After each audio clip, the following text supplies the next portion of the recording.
আপনাদের সবার কাছে একটা বিনীত রিকোয়েস্ট, এই ভিডিওটি এখনই শেয়ার করে রাখেন যাতে করে প্রত্যেকটা মানুষ এই বার্তাটি শুনতে পারে। একটা ছোট্ট 5 বছরের ছেলে দেখবেন প্রতি শুক্রবার মাথায় টুপি পরে, পরনে লুঙ্গি পরে, কোথায় যায়? মসজিদে। কি করতে? নামাজ পড়তে। তাদেরকে যদি আপনি ডেকে জিজ্ঞাসা করেন, হ্যাঁ রে করিম তুই কোথায় যাচ্ছিস, বলে জানো না আজকে শুক্রবার নামাজ পড়তে যাচ্ছি। আর আমরা কি করি? মানে তারা জানে যে তাদের ধর্মটাকে কিভাবে সম্মান করতে হয়, কিভাবে ভালোবাসতে হয়। আর আমরা কি, ছোটরা তো হরে কৃষ্ণ বলা থেকে দূর, বড়রা পর্যন্ত হরে কৃষ্ণ বললে আমাদের নিজেদের ধর্মের লোকেরা টিটকেরি করে। একটা কথা ভেবে দেখুন, আমাদের হিন্দু ধর্মের মানুষরা কেমন আমাদের ধর্মটাকে নিজেরা ছোট করি ভেবে দেখুন। ভগবানের নামে জুতোর দোকান খুলি, শ্রীকৃষ্ণ সু হাউস, এটা অন্য কোনো ধর্মে পাবে? আমাদের এই সনাতন ধর্মের মানুষরা কিছু কিছু আমাকে কল করে বলেছিল যে ভাই তুমি বলছো আমাদের ধর্মের সঙ্গে কম্পেয়ার করছো, তা আপনাদের কাছে আমি করজোরে হাত করে নিবেদন করে বলে যাই, আমি কিন্তু কোনো ধর্মের সঙ্গে কম্পেয়ার করছি না। আমি বাস্তবে যেটা হচ্ছে সেটা শুধু বলছি। কোনো ইসলামকে তাদের মসজিদের ডিজে বাজাতে দেখি। আমরা কি করি? দুর্গা পুজো, কালী পুজো, লক্ষ্মী পুজো সব জায়গাতে ওই ডিজে বাজিয়ে মাকে বিসর্জন দিই, মাকে নিয়ে আসি। শুধু উনি কিন্তু বলেনি, আরো একজন হিন্দু কি বলছে সেটাও একটু শুনে দেখুন। যেখানে 50টা মুসলমান বাড়ি থাকে একটা মসজিদ হয়, আর যেখানে 500 হিন্দু বাড়ি থাকে একটা মন্দির হয় না,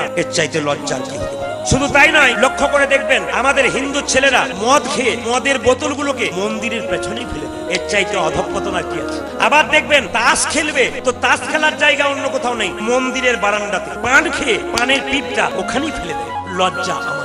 শুধু তাই নয়, আমাদের হিন্দু ছেলেরা গাঁজা খায় মন্দিরে অন্ধকারে বসে বসে। যদি আমি বলি হ্যাঁ গাঁজা খাচ্ছিস কেন রে, মন্দিরে বসে, জ্ঞান দেবেন না, বাবা ভোলা খেয়েছি। একটা এলাকাতে আমি গিয়ে দেখেছি মুসলিমদের মসজিদের পাশ দিয়ে হিন্দু ছেলেরা দুর্গা বিসর্জন করতে যাচ্ছে, তো মুসলিমদের কতগুলো ছেলে আটকে বললো এইদিকে নয় ওইদিকে, এইদিকে নয় ওইদিকে যাও। হিন্দু ছেলেরা চুপ করে রইলো, বলতে পারলো না কিছু, যে এইদিকে নয় এটা মসজিদ, এখানে নোংরামি করার জায়গা নয়, ওইদিকে যাও। আমি ছেলেগুলোকে জিজ্ঞাসা করলাম, মুসলিমদের ছেলে হতে পারে ভদ্র, খুব ভদ্র এবং শিক্ষিত এবং আচরণ মানে, মাথায় টুপি। জিজ্ঞাসা করলাম বাবা বাবা এই যে কথাটা বললি যে এই দিকে আসবেন না নোংরামি করতে, ওই দিকে যান, এটা মসজিদ। ওরা একটা দামি কথা বললো, যে কথাটা আমাদের মানতে হবে। ওরা বলল কাকু, বলে কি, এই যে আমাদের মসজিদ আছে না, এখানে শুধু নামাজ হয় আর ধর্মীয় কথা হয়, আর আজে বাজে গান আমাদের মসজিদের আগাগোড়া কোথাও হয় না। আর আপনাদের মন্দিরে দুর্গা পুজো হচ্ছে, শিব পুজো হচ্ছে, কালী পুজো হচ্ছে, সব জায়গায় আপনাদের ছেলেরা নোংরা নোংরা গান বাজাচ্ছে আর কোমর দুলিয়ে নাচছে। বলুন আপনারা কি ঠিক করছেন? প্রত্যেক শুক্রবার মুসলিমরা দেখবেন মসজিদে নামাজ পড়তে যাচ্ছে, বাচ্চা থেকে পুরো সবাই দলে দলে যাচ্ছে। মুসলিম মৌলভী সাহেবকে দেখলে মুসলমানদের ছেলেরা মাথা নিচু করে চলে যায়, আর হিন্দুর বৈষ্ণবকে দেখলে শিখা ধরে টেনে দেয়। এর চাইতে অধঃপতন হিন্দু জাতির আর কি আছে?